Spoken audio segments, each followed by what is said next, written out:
Now in the final stages for President Trump and Kim Jong-un's high-stakes summit. The two world leaders expected to come face-to-face in Singapore in early June. Rich Edson, live from the State Department with what's on the agenda for this historic meeting. Rich?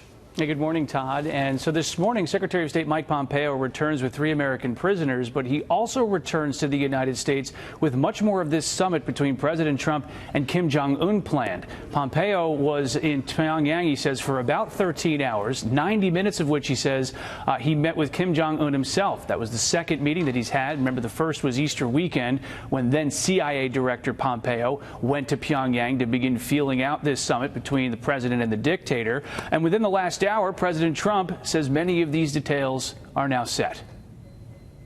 We have a meeting scheduled in a very short period of time. You'll be hearing about it soon. We have the location set, and we will see if we can do something that people did not think was going to happen for many, many years.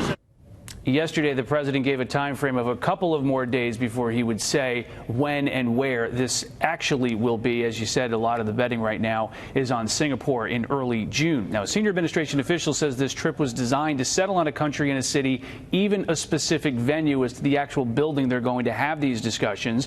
A senior administration official says North Korea and the U.S. have agreed to a one-day summit between the president and the dictator. They also agreed to an option for a second day.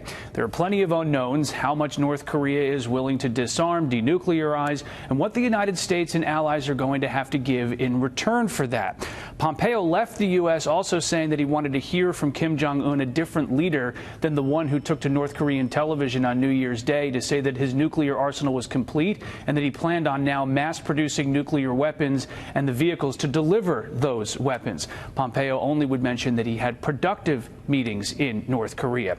There are already, though, some points of disagreement during a lunch toast that one of the North Korean officials had with Mike Pompeo, the Secretary of State, while he was there. He said that the North Korean nuclear program was finished, that it was now time for North Korea to turn to its economy and working on its economic growth, and that sanctions had absolutely nothing to do with that decision, and that North Korea made that decision on its own. Of course, the United States contends that it is that international sanctions campaign, known as the pressure campaign, that finally brought Kim Jong-un to the negotiating table. One more note, with Pompeo back in the United States now, tomorrow, Friday, he will be meeting with the South Korean counterpart here at the State Department, where they'll continue discussing strategy for this upcoming summit, expected the early part of next month. Todd, back to you. Rich, Rome wasn't built in a day. Today's first step is absolutely huge into what could be an amazing transformation of the world, no doubt. Rich Edson, live for us at the State Department. Rich, thank you.